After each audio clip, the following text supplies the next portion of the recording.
ಪ್ರತಿಭಟನೆಗೆ ಎಚ್.ಡಿ. ಕುಮಾರಸ್ವಾಮಿ ಸಾಥ್ ಕೊಟ್ಟಿದ್ದಾರೆ. ಗಮನಿಸಬಹುದು ನಾವು ದೃಶ್ಯದಲ್ಲಿ ಸಾವಿರಾರು ಸಂಖ್ಯೆಯಲ್ಲಿ ಪ್ರತಿಭಟನಾಕಾರರು ಸೇರಿದ್ದಾರೆ ಡಿಸಿ ಕಚೇರಿ ಮುಂದೆ.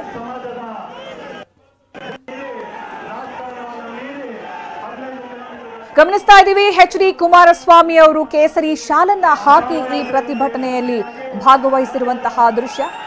ಇಷ್ಟು ದಿವಸ ಎಚ್.ಡಿ. ಕುಮಾರಸ್ವಾಮಿ ಅವರು ಹಸಿರು ಶಾಲನ್ನ ಧರಿಸ್ತಾ ಇದ್ರು. ಆದರೆ ಈಗ ಬದಲಾದ ಸನ್ನಿವೇಶದಲ್ಲಿ ಯಾವಾಗ ಬಿಜೆಪಿ ಜೊತೆಗೆ ಜೆಡಿಎಸ್ ಕೈ ಜೋಡಿಸಿತು, ಮುಂದಿನ ಲೋಕಸಭಾ ಚುನಾವಣಾ ದೃಷ್ಟಿಯಿಂದ ಅಲ್ಲಿಂದ ಆ ಪ್ರತಿಭಟನೆಯ ರೂಪುರೇಷೆ ಕೂಡ ಬದಲಾಗಿದೆ, ಹೋರಾಟದ ರೂಪುರೇಷೆ ಎಲ್ಲವೂ ಕೂಡ ಬದಲಾಗಿದೆ, ಸಿದ್ಧಾಂತಗಳು ಕೂಡ.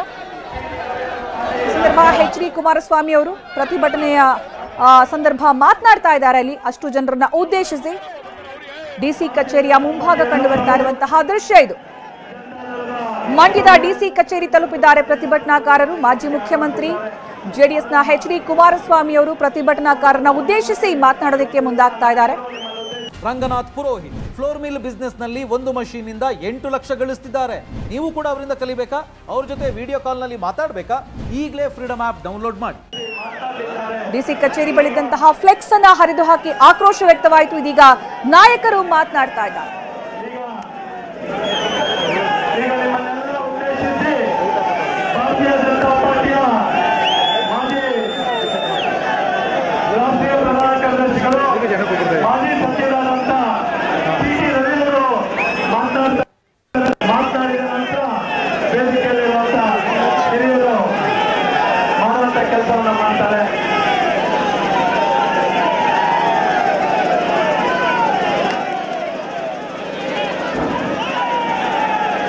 ಪ್ರತಿಭಟನಾ ಸ್ಥಳಕ್ಕೆ ನಾವು ಗಮನಿಸಬಹುದು ಮಾಜಿ ಮುಖ್ಯಮಂತ್ರಿ ಎಚ್.ಡಿ. ಕುಮಾರಸ್ವಾಮಿ ಆಗಮಿಸಿರುವಂತಹ ದೃಶ್ಯ. ಈ ಸಂದರ್ಭ ಅವರು ಕೇಸರಿ ಶಾಲು ಹಾಕಿ ಕಾಣಿಸಿಕೊಳ್ತಾ ಇರುವಂತಹ ದೃಶ್ಯ ಕೂಡ ಗಮನಿಸಬಹುದು. ಡಿಸಿ ಕಚೇರಿಯ ಮುಂಭಾಗ ಹೋರಾಟಗಾರರಿಂದ ತುಂಬಿ ಹೋಗಿದೆ.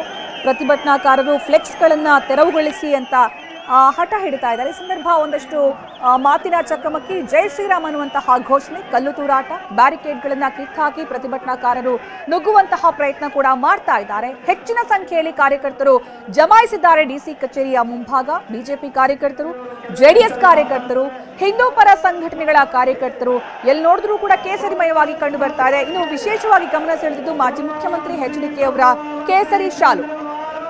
ಇಷ್ಟು ದಿನ ಅವರು ಹಸಿರು ಶಾಲಲ್ಲಿ ಕಾಣಿಸ್ಕೊಳ್ತಾ ಇದ್ರು, ಆದ್ರೆ ಈಗ ಕೇಸರಿ ಶಾಲಲ್ಲಿ ಎಚ್.ಡಿ.ಕೆ ಕಾಣಿಸ್ಕೊಳ್ತಾ ಇರೋದು ಕೂಡ ವಿಭಿನ್ನವಾಗಿ ಅಲ್ಲಿ ಗಮನ ಸೆಳೀತು. ಯಾಕಂದ್ರೆ ಬಿಜೆಪಿ ಜೆಡಿಎಸ್ ಜಂಟಿ ಹೋರಾಟ ಮಾಡ್ತಾ ಇರೋದು ಮಂಡ್ಯದಲ್ಲಿ.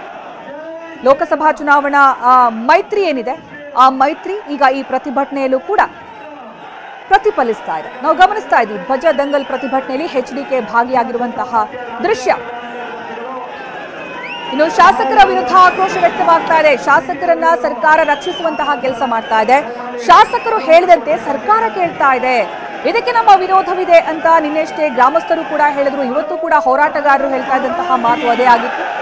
ಜೊತೆಗೆ ಸರ್ಕಾರದ ಈ ಧೋರಣೆ ಇದೆಯಲ್ಲ, ಇದನ್ನ ನಾವು ಖಂಡಿಸ್ತೀವಿ ಅಂತ.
ಕಾರ್ಯಕರ್ತರು ಒಟ್ಟಿಗೆ ಜಮಾಯಿಸಿರುವಂತಹ ದೃಶ್ಯ, ಹೆಚ್ಚಿನ ಸಂಖ್ಯೆಯಲ್ಲಿ ಪ್ರತಿಭಟನೆಯಲ್ಲಿ ತೊಡಗಿರುವಂತಹ ದೃಶ್ಯವನ್ನು ನಾವೀಗ ಈ ಒಂದು ದೃಶ್ಯದಲ್ಲಿ ಗಮನಿಸಬಹುದು. ಹೆಚ್ಚಿನ ಸಂಖ್ಯೆಯಲ್ಲಿ ಅಲ್ಲಿ ಜನ ಜಮಾಯಿಸಿದ್ದಾರೆ.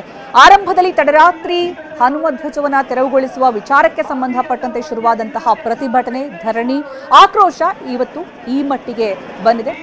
ಹನುಮ ಧ್ವಜವನ್ನ ನಾವು ಹಾರಿಸಿಯೇ ಹಾರಿಸ್ತೀವಿ ಅನ್ನುವಂತಹ ಪಟ್ಟನ್ನ ಬಿಜೆಪಿ, ಹಿಂದೂ ಪರ ಸಂಘಟನೆಗಳು ಹಿಡಿದ್ರೆ, ಇಲ್ಲ ಯಾವ ಕಾರಣಕ್ಕೂ ಕೂಡ ಅಲ್ಲಿ ರಾಷ್ಟ್ರಧ್ವಜ ಮಾತ್ರ ಹಾರಬೇಕು, ಬೇರೆ ಧ್ವಜ ಹಾರೋದಕ್ಕೆ ನಾವು ಬಿಡೋದಿಲ್ಲ ಅಂತ ಸರ್ಕಾರ ಪ್ರತಿಭಟನಾಕಾರರನ್ನ ಹತ್ತಿಕ್ಕುವಂತಹ ಕೆಲಸ ಮಾಡ್ತಾ ಇದೆ. ಎರಡೂ ಕಡೆಯೂ ಕೂಡ ಹಲವು ವಾದಗಳನ್ನ ಮಂಡಿಸಲಾಗ್ತಾ ಇದೆ. ಆದ್ರೆ ಇಲ್ಲಿ ಹನುಮ ಧ್ವಜವನ್ನ ತೆರವುಗೊಳಿಸುವ ಅವಶ್ಯಕತೆ ಏನಿತ್ತು, ಅದು ಹಾರಾಡ್ತಾ ಇದ್ರೆ ಏನ್ ಸಮಸ್ಯೆ ಆಗ್ತಾ ಇತ್ತು ಅಂತ ಗ್ರಾಮಸ್ಥರು ಮತ್ತೆ ಹಿಂದೂ ಪರ ಸಂಘಟನೆಗಳ ಕಾರ್ಯಕರ್ತರು ಪ್ರಶ್ನಿಸ್ತಾ ಇದ್ದಾರೆ ಸರ್ಕಾರವನ್ನ. ಜೊತೆಗೆ ಜೈ ಶ್ರೀರಾಮ್ ಅನ್ನುವಂತಹ ಘೋಷಣೆಯನ್ನ ಕೂಗ್ತಾ ಇದ್ದಾರೆ. ಇದು ಒಂದು ರೀತಿಯಲ್ಲಿ ರಾಜಕೀಯ ತಿರುವು ಯಾವಾಗ ಪಡ್ಕೊಳ್ತು ಅಲ್ಲಿಂದ ಬಿಜೆಪಿ ನಾಯಕರು, ಜೆಡಿಎಸ್ ನಾಯಕರು ಸಾಥ್ ಕೊಟ್ಟರು, ಕಾರ್ಯಕರ್ತರು ಆಗಮಿಸಿದ್ರು, ಪಾದಯಾತ್ರೆ ಹಮ್ಮಿಕೊಳ್ಳಲಾಯಿತು. ಇವತ್ತು ಪಾದಯಾತ್ರೆಯ ಉದ್ದಕ್ಕೂ ಕೂಡ ಫ್ಲೆಕ್ಸ್ಗಳನ್ನ ಹರಿಯುವಂತಹ ಕೆಲಸ, ಕಲ್ಲು ತೂರಾಟ, ಫ್ಲೆಕ್ಸ್ಗಳನ್ನ ಸುಟ್ಟು ಹಾಕುವಂತಹ ಕೆಲಸ ಕೂಡ ಆಯಿತು. ನಿನ್ನೆ ಕೂಡ ಭಾರಿ ಪ್ರತಿಭಟನೆ ವ್ಯಕ್ತವಾಗಿತ್ತು. ನಾವು ನಿನ್ನೆ ಕೂಡ ಗಮನಿಸಿದ್ವಿ, ಮಹಿಳೆಯರೇ ಏಣಿಯಲ್ಲಿ ಹತ್ತಿ ಹನುಮ ಧ್ವಜವನ್ನ ಅಲ್ಲಿ ಹಾರಿಸುವಂತಹ ಪ್ರಯತ್ನ ಮಾಡಿದ್ರು.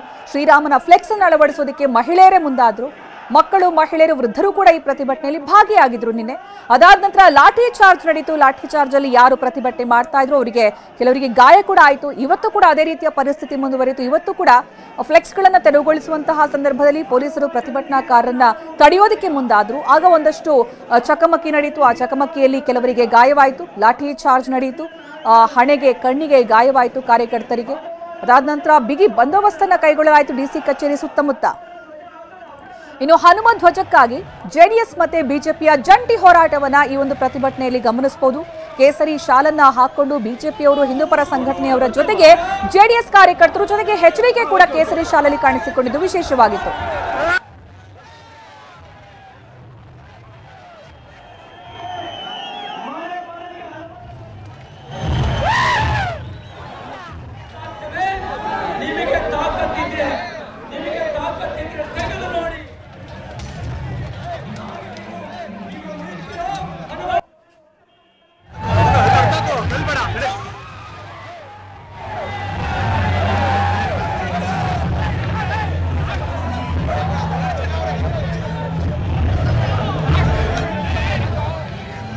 ಡಿಸಿ ಕಚೇರಿ ಮುಂಭಾಗ ಜೈ ಶ್ರೀರಾಮ್ ಘೋಷಣೆ ಜೊತೆಗೆ ಕಲ್ಲು ತೂರಾಟದ ದೃಶ್ಯವನ್ನ ನಾವೀಗ ಗಮನಿಸ್ತಾ ಇದ್ದೀವಿ. ಎಲ್ಲೆಲ್ಲಿ ಫ್ಲೆಕ್ಸ್ಗಳು ಕಾಣುತ್ತೋ, ಎಲ್ಲೆಲ್ಲಿ ಸರ್ಕಾರದ ಬ್ಯಾನರ್ಗಳು ಕಾಣುತ್ತೋ, ಸಿದ್ದರಾಮಯ್ಯನವರ ಫೋಟೋ ಕಾಣಿಸುತ್ತೋ, ಎಲ್ಲಿ ರವಿ ಗಣಿಗ ಅವರ ಫೋಟೋ ಕಾಣಿಸುತ್ತೋ ಅಲ್ಲೆಲ್ಲ ಕಡೆ ಕಲ್ಲು ತೂರಾಟ ನಡೆಸಲಾಗ್ತಾ ಇದೆ. ಇನ್ನೊಂದು ಕಡೆ ಸಿಟಿ ರವಿ ಮಾತನಾಡ್ತಾ ಇದ್ದಾರೆ ಪ್ರತಿಭಟನಾಕಾರರನ್ನ ಉದ್ದೇಶಿಸಿ. ಅಲ್ಲೂ ಕೂಡ ಅಷ್ಟೇ ಯುವ ನಿಧಿ ಸರ್ಕಾರದ ಯೋಜನೆಯ ಬ್ಯಾನರ್ ವಿರುದ್ಧ ಆಕ್ರೋಶ ವ್ಯಕ್ತವಾಯಿತು ಪ್ರತಿಭಟನಾಕಾರರಿಂದ. ಅದನ್ನ ತೆಗಿಬೇಕು, ಶ್ರೀರಾಮನ ಫ್ಲೆಕ್ಸ್ ಹಾಕಬೇಕು, ಹನುಮನ ಫ್ಲೆಕ್ಸ್ ಹಾಕಬೇಕು ಅನ್ನುವಂತಹ ಒತ್ತಾಯ ಕೇಳಿ ಬಂತು. ಇನ್ನೊಂದು ಕಡೆ ಜಮಾಯಿಸಿರುವಂತಹ ಪ್ರತಿಭಟನಾಕಾರರ ದೃಶ್ಯವನ್ನ ನೋಡ್ತಾ ಇದ್ದೀವಿ ನಾವು ಡಿಸಿ ಕಚೇರಿಯ ಮುಂಭಾಗ.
ಜಾಗ ಹಿಡ್ಕೊಂಡು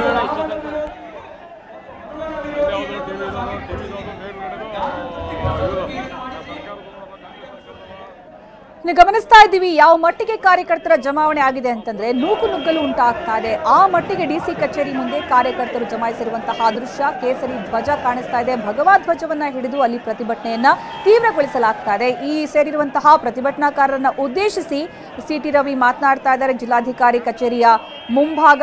ಇನ್ನು ಜೆಡಿಎಸ್ ನಾಯಕರು ಕೂಡ ಸಾಥ್ ಕೊಟ್ಟಿರುವಂತಹ ದೃಶ್ಯ ಗಮನಿಸ್ತಾ ಇದ್ದೀವಿ. ಎಚ್ಡಿಕೆ ಮತ್ತೆ ಸಿಟಿ ರವಿ ಕೇಸರಿ ಶಾಲಲ್ಲಿ ಕಾಣಿಸ್ತಾ ಇರುವಂತಹ ದೃಶ್ಯ ಜಿಲ್ಲಾಧಿಕಾರಿ ಕಚೇರಿಯ ಮುಂಭಾಗ. ಮಂಡ್ಯದಲ್ಲಿ ಪ್ರತಿಭಟನೆಯ ಕಾವು ಹೆಚ್ಚಾಗಿದೆ. ಇನ್ನು ಈಗಾಗಲೇ ಹಲವು ಕಡೆ ಕಲ್ಲು ತೂರಾಟ ಆಯಿತು. ಪ್ರತಿಭಟನೆಯ ಸಂದರ್ಭ, ಪಾದಯಾತ್ರೆಯ ಸಂದರ್ಭ ಫ್ಲೆಕ್ಸ್ಗಳನ್ನು ಹರಿದು ಹಾಕುವಂತಹ ಕೆಲಸ ಕೂಡ ಆಯಿತು. ಇನ್ನೀಗ ಮುಂದೆ ಏನಾಗುತ್ತೆ, ಹೋರಾಟ ಯಾವ ಸ್ವರೂಪ ಪಡ್ಕೊಳ್ಳುತ್ತೆ ಕಾದ್ ನೋಡಬೇಕಾಗಿದೆ. ಸದ್ಯಕ್ಕಂತೂ ನಾವು ಗಮನಿಸ್ತಾ ಇದ್ದೀವಿ ಡಿಸಿ ಕಚೇರಿಯ ಮುಂಭಾಗ ಜಮಾಯಿಸಿರುವಂತಹ ಕಾರ್ಯಕರ್ತರ ಸಂಖ್ಯೆ ಯಾವ ಮಟ್ಟಿಗೆ ಇದೆ ಅಂತ. ಇಲ್ಲಿ ಬಿಜೆಪಿ ಕಾರ್ಯಕರ್ತರು, ಜೆಡಿಎಸ್ ಕಾರ್ಯಕರ್ತರು, ಹಿಂದೂ ಪರ ಸಂಘಟನೆಗಳ ಕಾರ್ಯಕರ್ತರು ಒಟ್ಟಿಗೆ ಸೇರಿ ಈ ಪ್ರತಿಭಟನೆ ನಡೆಸ್ತಾ ಇದ್ದಾರೆ. ಹನುಮ ಧ್ವಜ ಹಾರಿಸುವ ತನಕ ಈ ಪ್ರತಿಭಟನೆ ನಿಲ್ಲೋದಿಲ್ಲ, ಇದು ಸ್ಪಷ್ಟ ಅನ್ನುವಂಥದ್ದು ನಾಯಕರ ಮಾತು. ಇನ್ನು ನಾಯಕರು ಕೂಡ ಈ ಪ್ರತಿಭಟನೆಯ ಸಂದರ್ಭ ಹೇಳ್ತಾ ಇರೋದು ಸರ್ಕಾರದ ಧೋರಣೆ, ಸರ್ಕಾರದ ನೀತಿಯ ಈ ನಿಯಮದ ವಿರುದ್ಧ, ಅಂದ್ರೆ ಧ್ವಜವನ್ನ ಹಾರಿಸಬಾರ್ದು ಅನ್ನುವಂತಹ ಧೋರಣೆ ಇತ್ತಲ್ಲ, ಇದರ ವಿರುದ್ಧ ನಮ್ಮ ಆಕ್ರೋಶ. ಹನುಮ ಧ್ವಜವನ್ನ ಹಾರಿಸಬೇಕು, ಅಲ್ಲಿಯ ತನಕ ನಾವು ಪ್ರತಿಭಟನೆ ಕೈ ಬಿಡೋದಿಲ್ಲ, ಹೋರಾಟ ನಿಲ್ಲೋದಿಲ್ಲ. ವಿಪಕ್ಷ ನಾಯಕ ಆರ್ ಅಶೋಕ್ ಕೂಡ ಇದೇ ಹೇಳಿಕೆಯನ್ನ ಕೊಟ್ಟಿದ್ರು ಇವತ್ತು.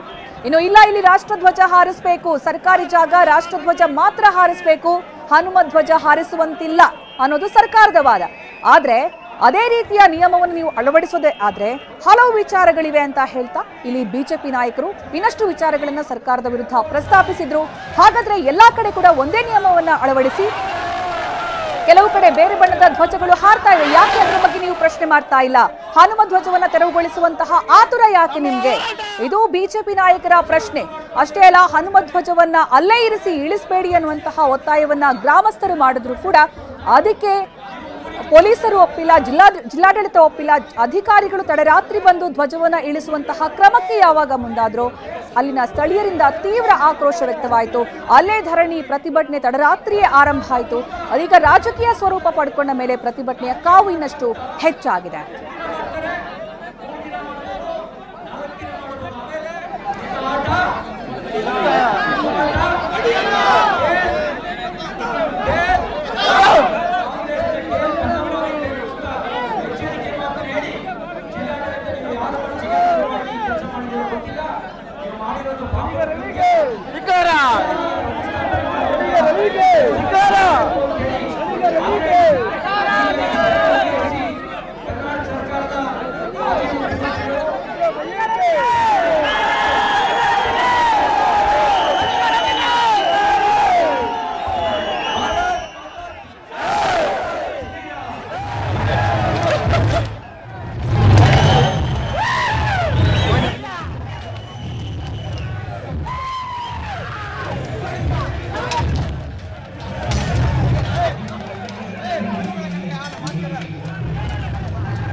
ನಾವು ಅಯೋಧ್ಯೆಯಲ್ಲಿ ರಾಮದೇವರ ಪ್ರತಿಷ್ಠಾಪನೆಯ ಒಂದು ಕಾರ್ಯಕ್ರಮದಲ್ಲಿ ಪ್ರಧಾನಮಂತ್ರಿಗಳ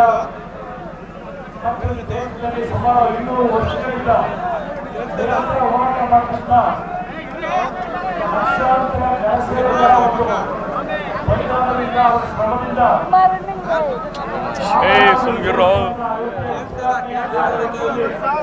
ಭಾಗವಹಿಸಬೇಕಾಗಿ ಹೋಗಬೇಕಾದಂತ ಪರಿಸ್ಥಿತಿಯಲ್ಲಿ 20ನೇ ತಾರೀಕಿನಂದು ನಾನು ಮಾರಗೋಡಹಳ್ಳಿ ಗ್ರಾಮಕ್ಕೆ ಬರ್ತೀನಿ ಅಂತಕ್ಕಂಥ ಮಾತಾಡಿ ಅದೇ ಹೊತ್ತಿನ ದಿನವೇ ಕೆರಗೋಡಿನಲ್ಲಿ ಗ್ರಾಮದ ಎಲ್ಲ ಸಮಾಜದ